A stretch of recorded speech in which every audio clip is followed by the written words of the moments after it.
Grabe yung experience na ma-witness yung performance ni Sofia kasi sobrang once in a lifetime kami sa makakita ng ganong talent eh.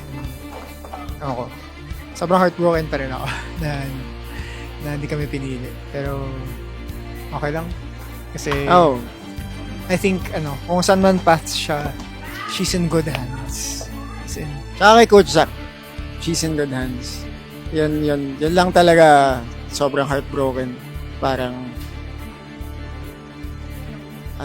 pero tama nga siguro baka, hindi ka pala dapat mag-drama masyado. Pero what I said to her was what I genuinely felt.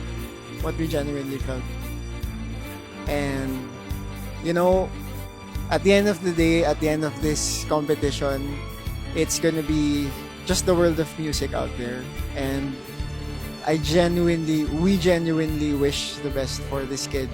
I feel like she'll go far. Grabe siya. grabe.